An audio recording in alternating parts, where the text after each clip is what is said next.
Hello guys, welcome to my another video. So দেখো, আমি আমার একটা নয়নতারা গাছ আছে। সো ও হচ্ছে একটা পটের মধ্যে ছিল, তেলের পটে। ও অনেক গ্রো করছিল, তো ও ঠিকভাবে গ্রো করতে পারছিল না। আমি তাই ওকে হচ্ছে একটা নতুন আর কি টবে রিপোর্ট করব। এই জন্য হচ্ছে মাটিটা রেডি করে নিচ্ছি। মাটির মধ্যে হচ্ছে তোমার vermicompost, cocopeat and also হচ্ছে তোমার হাড়ের গুঁড়ো, আরও কি কি যেন দিয়েছি, এগুলো আমার জামাই দিচ্ছিল। আমি পারি ভাই, বাট আমি করি না এগুলো, আমি আমার জামাইকে দিয়ে করাই, বুঝতে পারছো? তারপরে হচ্ছে আমি যেটা করছিলাম, একটা বোকার মতো কাজ করছি। এই যে আমি টবের মধ্যে হচ্ছে, আমি জানতাম এটা আজকে রিপোর্ট করবে, আমি পানি দিয়েছিলাম। যার কারণে হচ্ছে যে মাটিটা পুরো নরম হয়ে গিয়েছিল।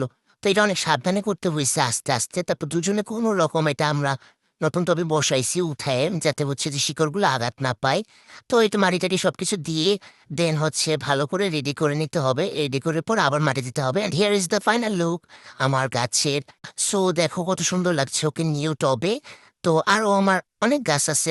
দেখো, মানি প্লান্ট আছে। মানি প্লান্টটা হচ্ছে আমার অনেক পছন্দের, বুঝতে